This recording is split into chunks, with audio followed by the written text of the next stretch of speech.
بارش نہیں ہو رہی تھی، عیسیٰ علیہ السلام نے دعا مانگی تو حکم آیا کہ یہاں آپ کی محفل میں کچھ گناہگار ہیں جن کی وجہ سے ہماری رحمت روکی ہوئی ہے. تو آپ نے فرمایا سارے گناہگار علیحدہ ہو جائیں. سارے علیحدہ ہو گئے. ایک شخص تھا جو آنکھوں سے معذور تھا، ایک آنکھ تھی ایک آنکھ نہیں تھی، ایک آنکھ تھی ایک آنکھ نہیں تھی. تو عیسیٰ علیہ السلام نے اپنی روحانی طاقت، نبی کی روحانی طاقت کتنی ہوگی، میں تم نہیں گئے.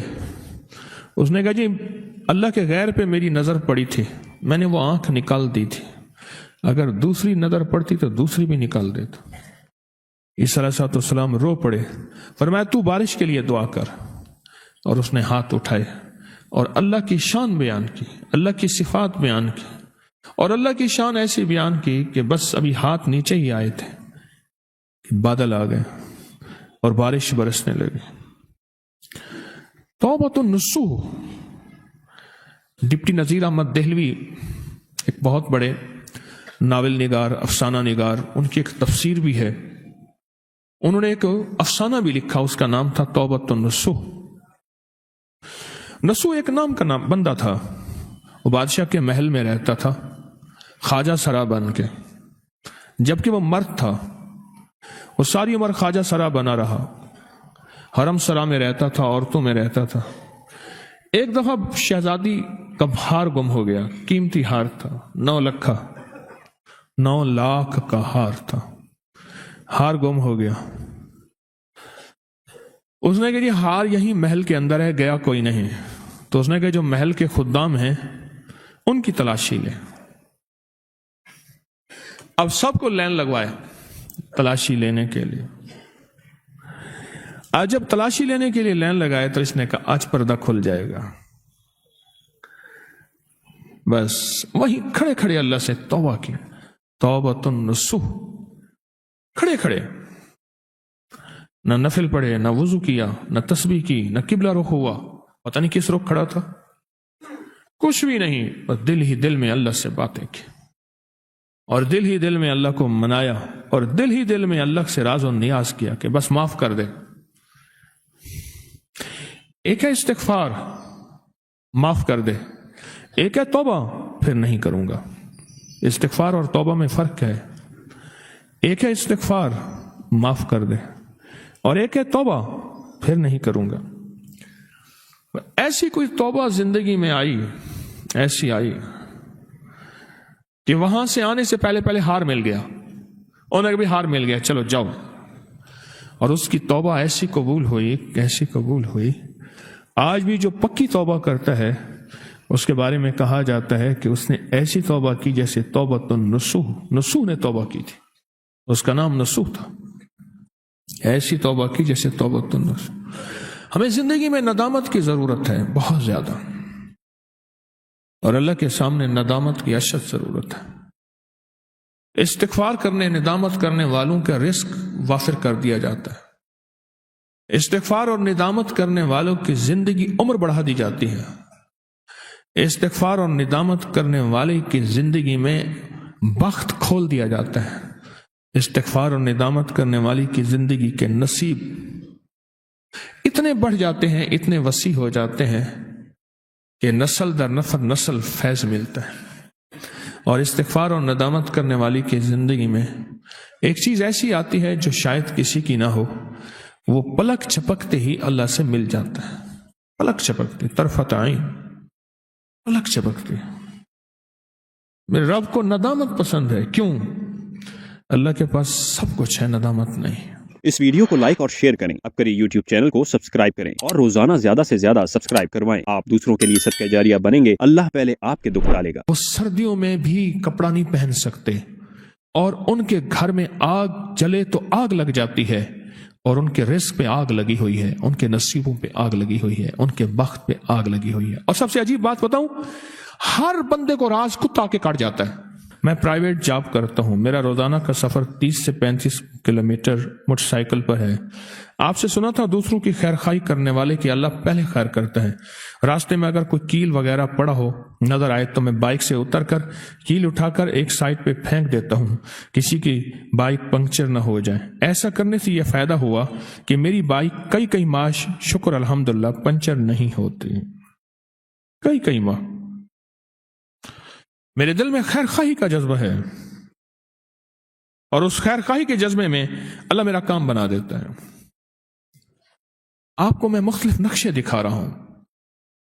بلی کے ساتھ خیر خواہی کا جذبہ کیا، بلی کے ساتھ، اور اس خیر خواہی کے جذبے میں اللہ نے کیا دیا۔ اور ایک جانور کے ساتھ خیر خواہی کا جذبہ نہیں کیا، ایک جانور کے ساتھ۔ یہ گنے کا بیلنا ہوتا ہے جس میں سے گنا دیتے ہیں، ادھر سے گنے کا رس نکلتا ہے اور بڑا کڑھا ہوتا ہے، اس کے نیچے وہ پھر وہی گنے کا پھوک جلاتے ہیں اور گڑ بنتا ہے، پھر شکر بنتی ہے۔ گاؤں میں یہ گنے کا بیلنا لگا ہوا تھا اور اس کو روٹی دے گئے۔ کتا ایک بھوکا تھا، بار بار اس کی روٹی کی بو پہ آ کے منہ مارتا تھا۔ اس نے ہاتھ میں گنا لیا ہوا تھا، یہ کتے کو مارتا، کتا آج شور کر کے بھاگتا، پھر مارتا۔ اس نے کیا کیا، گنے کے جو چھلکے ہوتے ہیں نا، چھلکے، وہ ڈھیر کر کے آگے لگا دیے ایک ترکیب سے، روٹی سامنے رکھ دی۔ کتا آیا، اس نے چھلکے سمیت پکڑ کے کتے کو بٹھی پھینک دیا، ایسے زور سے اچانک چھلکے اس کے گنے کے بٹھی کے اندر پھینکا، جل گیا، ختم ہو گیا۔ لیکن قدرت کا نظام انوکھا چلا اور ایسا چلا کہ آپ گمان نہیں کر سکتے۔ آپ حیران ہوں گے، اس کی آج 4تھی نسل ہے۔ میرے والد صاحب رحمۃ اللہ علیہ نے یہ بات مجھے وہ بندہ دکھایا، ہمارے باغ کے ساتھ آگے کچھ سڑک جاتی ہے تو وہاں ان کا رقبہ ہے، وہ بندہ دکھایا مجھے، فرمانے لگے یہ 3ری نسل ہے اور میں اس کی 4تھی نسل دیکھ رہا ہوں۔ اس کی 3ری اور 4تھی نسل کے بدن میں آگ ہے، دانے ہیں، پیپ ہے، وہ سردیوں میں بھی کپڑا نہیں پہن سکتے، اور ان کے گھر میں آگ جلے تو آگ لگ جاتی ہے، اور ان کے رزق پہ آگ لگی ہوئی ہے، ان کے نصیبوں پہ آگ لگی ہوئی ہے، ان کے بخت پہ آگ لگی ہوئی ہے۔ اور سب سے عجیب بات بتاؤں، ہر بندے کو راز کتا آ کے کاٹ جاتا ہے، وہی کتا، اور صبح کاٹے کا نشان ہوتا ہے، باقاعدہ صبح کاٹے کا نشان ہوتا ہے، اور چیخیں ہوتی ہیں۔ ان کے گھر کوئی مہمان نہیں جاتا، ڈر کے اس کی چیخیں نکل جاتی ہیں، کوئی مہمان آج بھی نہیں جاتا۔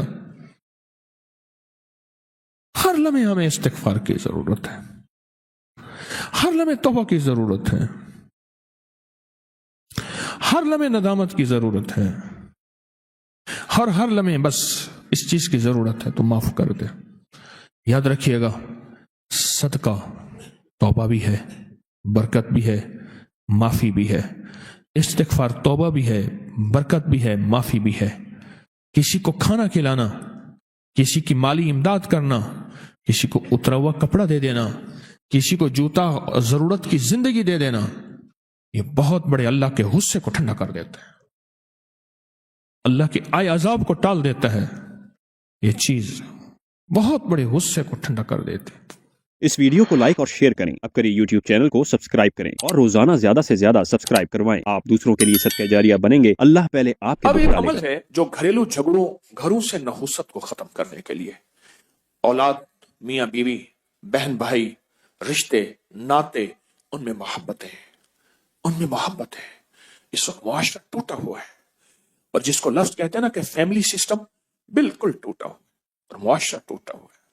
تو اس ٹوٹے معاشرے کو بحال کرنے کے لیے اور ٹوٹے معاشرے کو محبتوں میں لانے کے لیے یہ بہت طاقتور عمل ہے، بہت طاقتور، بہت لاجواب عمل ہے۔ گھر میں نحوست ہے، بے برکتی ہے، جھگڑے نفرت ہیں، شیطانی وساوس اور ایک دوسرے پہ بے اعتمادی ہے، جو بھی یہ عمل کرے گا اس کا گھر بابرکت، پرسکون، خوشیوں کا گہوارہ، ہر جگہ سکھ سکون، آپس میں محبت، پیار، خوشبو، مہک، اور یہ طلسماتی دنیا اور عملیاتی دنیا کا حیرت انگیز ایک عمل ہے